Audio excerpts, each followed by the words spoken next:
সাধারণকে মন্ত্রীর গাড়ির হুমকি, নীল গাড়ি সহ গ্রেফতার অভিযুক্ত। সাধারণ মানুষকে হুমকি দিচ্ছে নীল গাড়ি, পুলিশের জালে হাতে নাতে গ্রেফতার। মন্ত্রী শশী পাজার পার্সোনাল অ্যাসিস্ট্যান্ট পরিচয় দিয়ে সাধারণ মানুষকে হুমকি দিতে গিয়ে পুলিশের জালে গ্রেফতার রাজ শঙ্কর নামের বছর 33-এর ব্যক্তি। কলকাতার বাসিন্দা রাজ শঙ্করের রয়েছে নীল গাড়ি। পুলিশ সূত্রে জানা গিয়েছে, দীর্ঘদিন ধরে কলকাতার বাসিন্দা রাজ শঙ্কর কদম্বগাছি এলাকায় বিভিন্ন মানুষকে হুমকি দিয়ে যাচ্ছেন। এমনকি সেখান থেকে বাদ যাচ্ছিলেন না পুলিশ আধিকারিকেরাও। মন্ত্রী শশী পাজার নাম ভাঙিয়ে একাধিক বিষয়ে বিভিন্ন থানার পুলিশদেরকেও ফোন করতেন তিনি।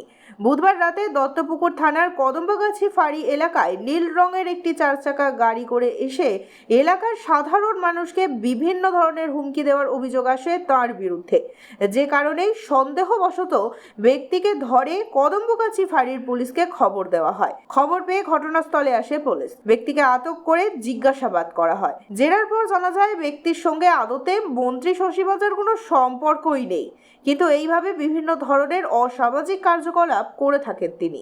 এরই মধ্যে কদম্বগাছি ফাঁড়ির পুলিশের পক্ষ থেকে মামলা রুজু করে অভিযুক্তকে বারাসত আদালতে পাঠানো হয়েছে। পাশাপাশি গোটা বিষয়টি তদন্ত করা হয়েছে পুলিশের পক্ষ থেকে।